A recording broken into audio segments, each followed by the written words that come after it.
I'm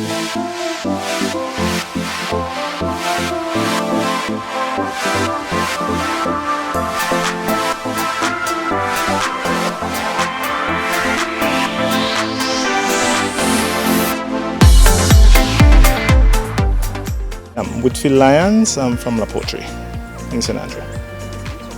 I'm 44 and I do farming as my livelihood. Cash crop.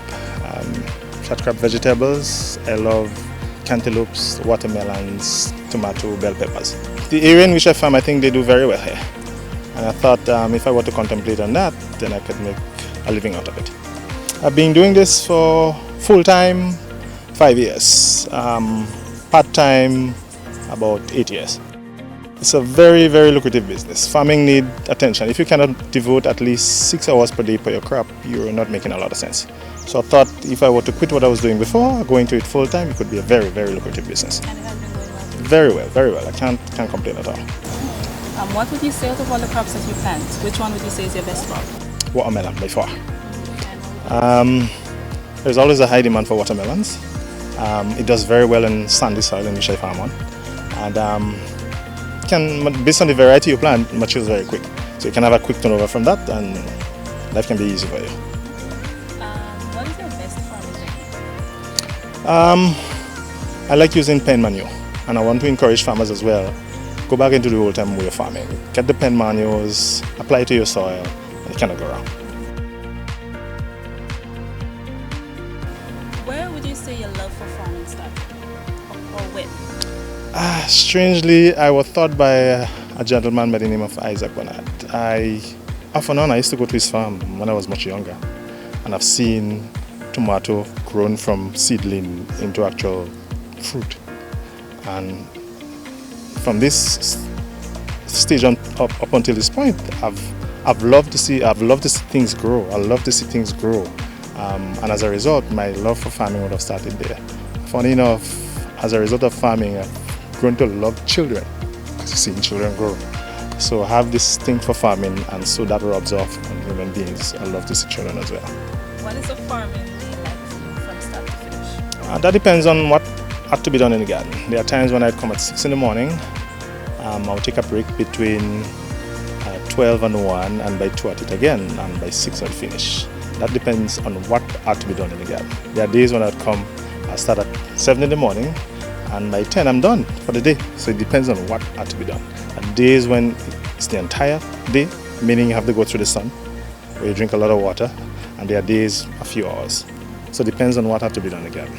And climate change has a serious effect on farmers, whether you like it or not. Climate change.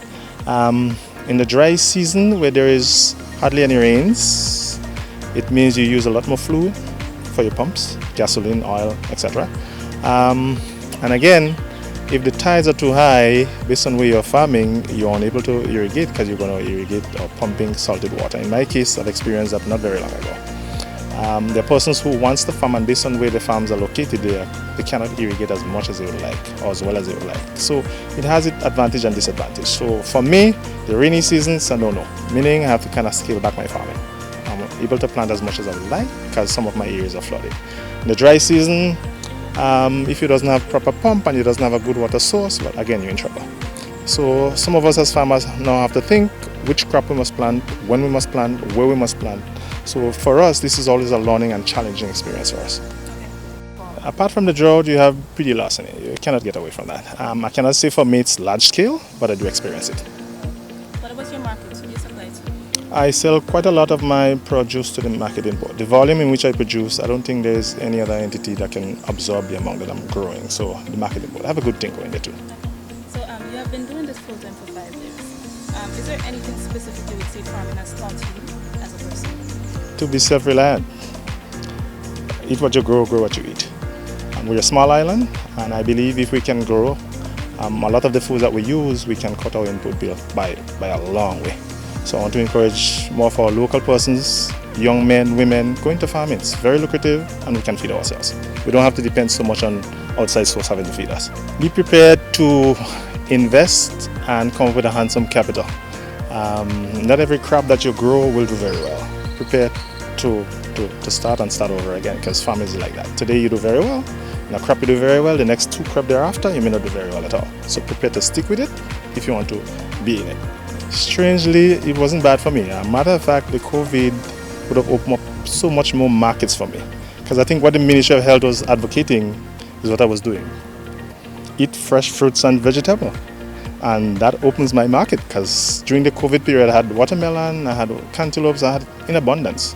So during that period my market opened, and that is when I was able to really make some money during that COVID. So it actually worked to my advantage. Any particular crops, or what are your 5 to 10 year plan? You plan on getting into any other crops? Yeah, I want to do water nuts. I've gone into sauce-up now, and the intention is to employ at least 10 persons. So far I have 3 persons employed. I'm looking for some more lands, and the intention is to grow a wide variety of crops, and so I can employ a few persons more. I would want to encourage farmers, young persons in particular, go into farming. And there's a myth that says that young persons are not into farming and they don't like. Well, that is really a myth. I could point out a handful of young men and women who wants land, who wants to go into farming. So there's this myth that we have that young people doesn't want to work and they doesn't want to go into. Well, that's a myth, really. If you can find lands and you can give to these young persons, I could guarantee you, I could assure you, we're going to find use for these lands. You may be interested in buying some of the produce I may have. 414-6058. 527-7020.